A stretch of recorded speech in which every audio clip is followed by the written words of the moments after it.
Hello and welcome back to Worm Watts, where we harness the God-given power of compost worms to transform organic waste into amazing living fertilizer.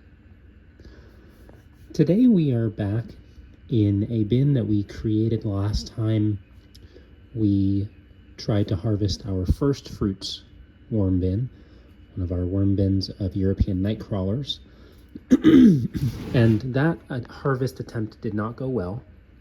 And we ended up taking about half of that bin and migrating it into this bin, which was almost entirely full of wood chips. And so before I open this bin, though, I want to show you something. And if we focus on this little corner here, you can see there's a little gap right in here. And I want to show you the abundance of flies that are emerging from this bin before we even open it. So there are some, again, this is not an airtight bin, so it does allow for little gaps like this, and we have just an abundance of flies ever since I started moving this bin around to prepare it for our video.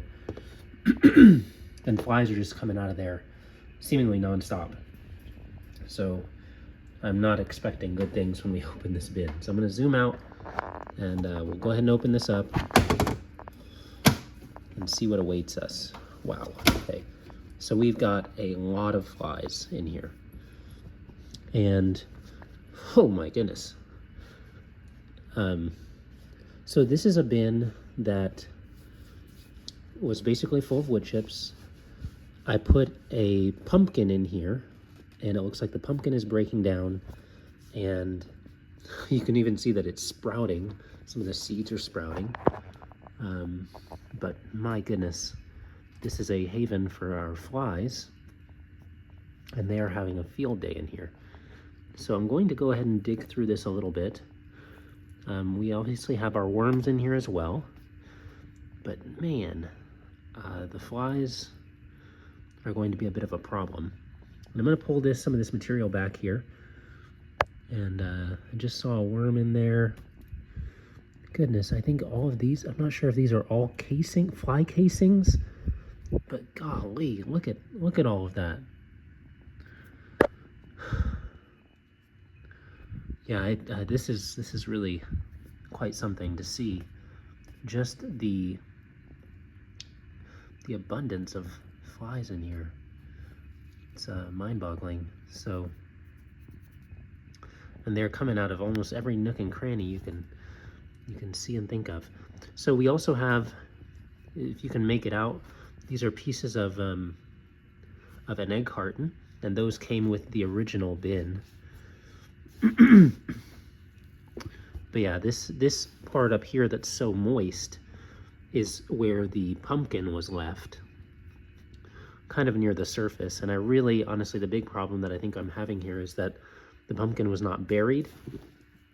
Because as we dig down here, you can see that I've got plenty of wood chips that are not moistened. So it looks like the moisture really just hung out here on the top portion of the bin. So, goodness, yeah, the flies are definitely a problem in this top layer. But for what it's worth,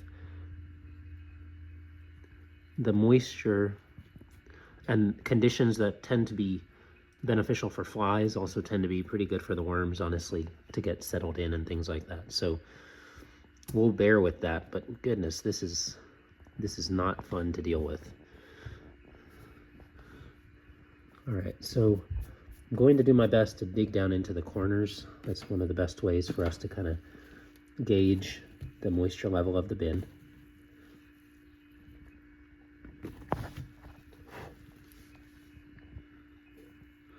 And we can see there are worms already into this corner, which is good.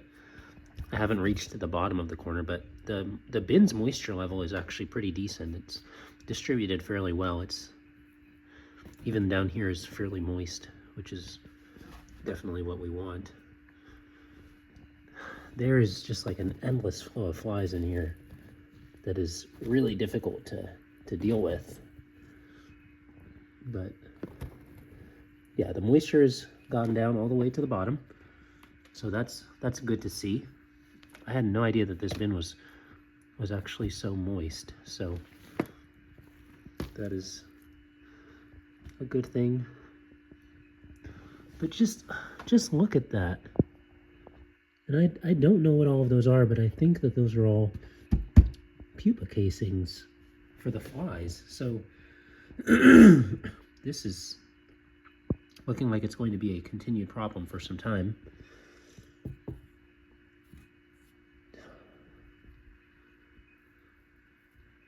And this is the area where we left some of the castings. So I imagine there are still a good few worms in here. It's kind of a little bit more mucky in this region.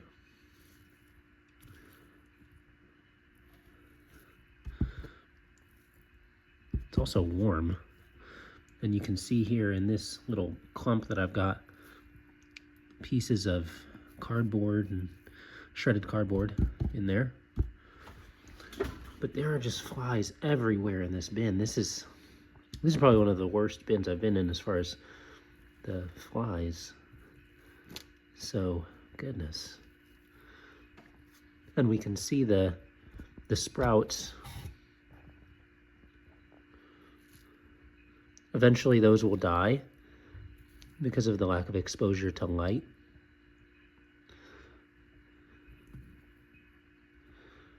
Yeah, this area here is very mucky. So I'm glad to be able to break up those clumps there. And this is one of the seedlings that's sprouted. And as we dig further down, we're now getting into wood chips. It's actually rather warm down there. Down here you can actually feel the warmth. And it's probably due to the decomposition going on.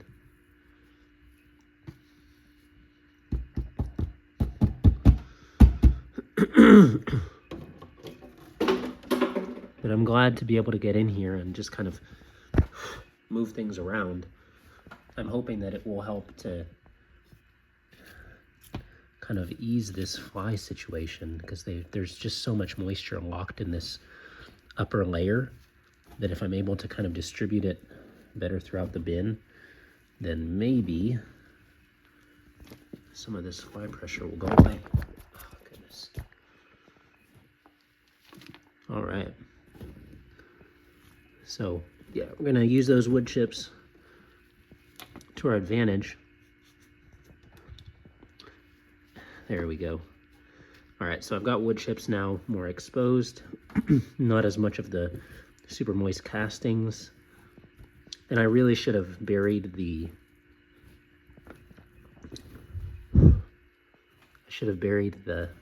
pumpkin a little deeper so that it wouldn't have created this mess, but for what it's worth, coming through here and kind of distributing this a little bit more, I hope will really help.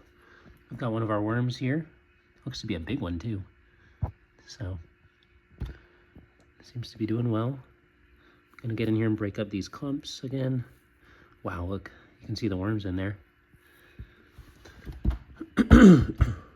So they seem to be enjoying the conditions, and I think that this helps them to get distributed throughout the bin. That is my hope. Oh yeah, we've got some worms in this corner here. All right, well, my initial desire in this bin was actually to go ahead and give it a feeding, but right now I may try to let it acclimate a little bit more first before I try to do any feeding. And breaking up these clumps is helping. One thing I will point out is that this bin has much more as far as contents than I would really like for my bins to have. You can see that it goes up quite high. So I may look at potentially splitting this bin. That might be actually a decent idea. So I'm gonna go ahead and try to identify another tote that I can use. and put half of this bin in there so that it's not quite so packed. Okay, upon further review and after some further thought, I think I'm going to go ahead and leave the bin the way it is. I'm not going to add any more brown material to this bin before I harvest it, which it has a long way to go before it's ready to be harvested. But that's just my plan as far as that goes, just to kind of leave the bin and just try to continue to add scraps to it to break down. So this is our bin that formed as an offshoot of the original Firstfruits bin and is now, my plan is for it to be our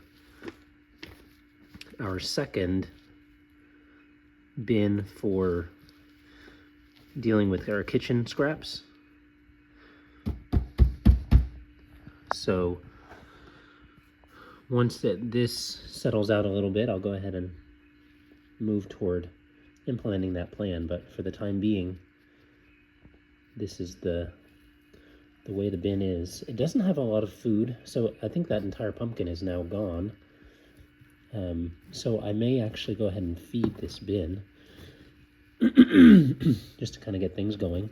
But I need to feed it quite deep so that I don't have increased problems with flies. So I'm going to try to bury this quite far down.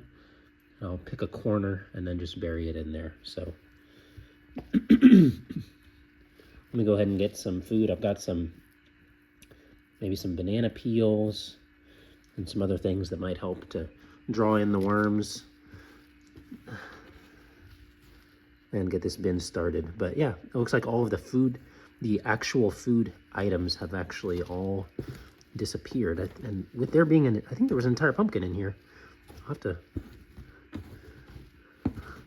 make sure I wasn't mistaken, but pretty confident that there was a whole pumpkin. No, it's completely gone. So I'll have to look into that. All right, we're back. I've gone ahead and drilled the holes, and these are all the way around the bin. So you can see them there as well on this side.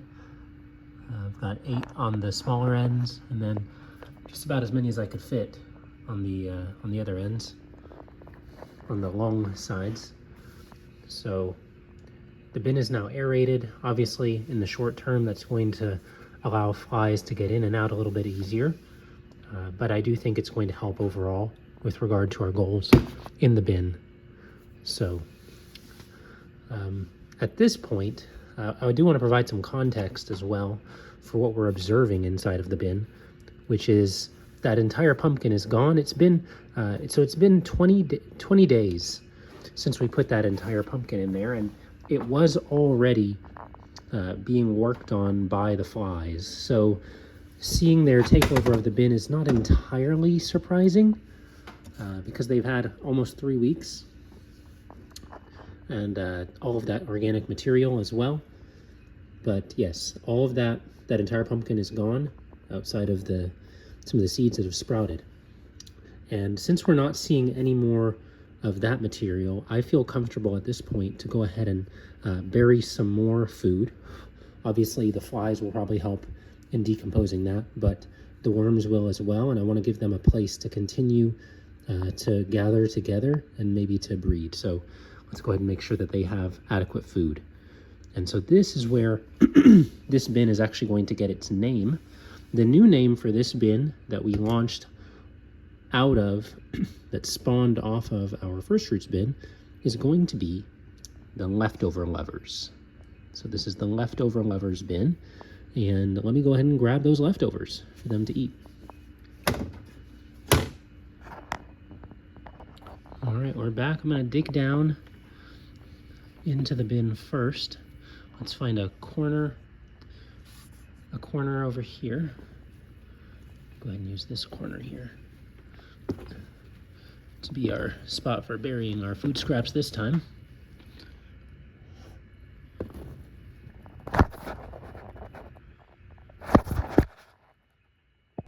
All right, so we've dug out a nice sized little pit here. And in there is where I'm planning to put the food scraps. So let's go ahead and see what they've got this time to eat. All right, so in this bin, you can see I've got some, let's shoot it from the top, I've got some meatballs, I've got some sliced cheese, and on the left there I've got a bit of a cheese stick that a kid was eating and dropped on the ground outside. So that'll go in there. And now, outside of that, what I might do is actually split up these cheese slices a little bit so that they're not right on top of each other. All right, so we've got that set up there. And then additionally, I've also got several very moldy avocados. So they are well past their prime. Here's another one. Look at that.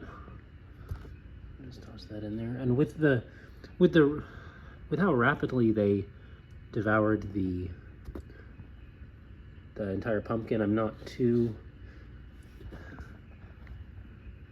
concerned about banana peel, banana peel, banana peel, banana peel, carrot, grape stem, and then let me show you the rest of this container here. This one, you can actually see it has the mold that's already started to grow in there, so that's really good for the worms. So that means that someone's already started to do some of the digestion work for them. So we'll just toss that in there. And so I've got avocado pit, what looks to be maybe another avocado that molded really badly. What is that? Yep, that's another molded avocado. Might be an avocado pit, but yeah, so those have been eaten by mold. There's actually a bit of a banana peel here. It's molded, so that's some really good feeding. I'm really excited to see what they do with that, especially again, considering how quickly they made it through that entire pumpkin with the help of the fly larva and the flies. So just gonna pile up on that area. Want it to be nice and piled up there. And then I'm actually going to provide a marker so that I can tell which corner we fed. All right, so here we are, here's our marker. I've actually got some, that is coconut husk, and then I've actually got some coconut shell, which is gonna be a great marker. It's not going anywhere. So I'll just put that on the top, and that will mark the corner that we have fed today. And we'll be able to check on it later and see how it's doing. I'm not gonna cover over it because I want it to be visible. So, but I'm really hopeful to see that really disappear. I imagine the coconut husk could be gone by the next time we're here, but it really depends on where the worms focus their energies. So we'll check on this again and see how it's doing in a little bit. I imagine that these sprouts are gonna decompose over time, but this bin is doing really well. I'm really happy with where it is, and I'm excited to see the worms congregate in that corner. But again, this is going to be a bin where we put our food scraps as an alternative, another alternative to a garbage disposal unit, kind of like our incinerator bin. But this one, the advantage that we have here is that we already have some established worms, and so hopefully the decomposition is going to be a little bit faster here while we wait for the incinerator bin to kind of gain some horsepower, or some worm power rather, as the number of worms there increases and as the microbes in that bin multiply. So thanks for watching. Thanks for joining us as we've checked out our bin here, the leftover lovers. Before we go, we're going to top this with some eggshell. So I've got my eggshell grit here. That's going to be important to make sure that the worms have what they need to be able to break down this food. So we're gonna sprinkle that pretty liberally over the top of the bin.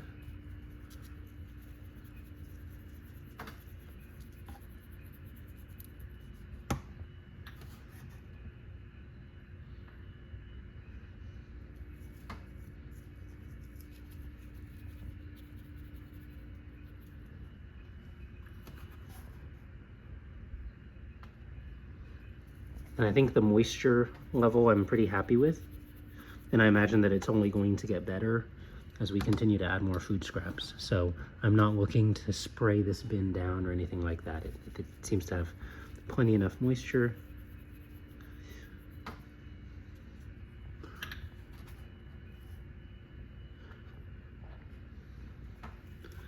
And at this point, plenty of eggshell as well. So hopefully that'll be sufficient for their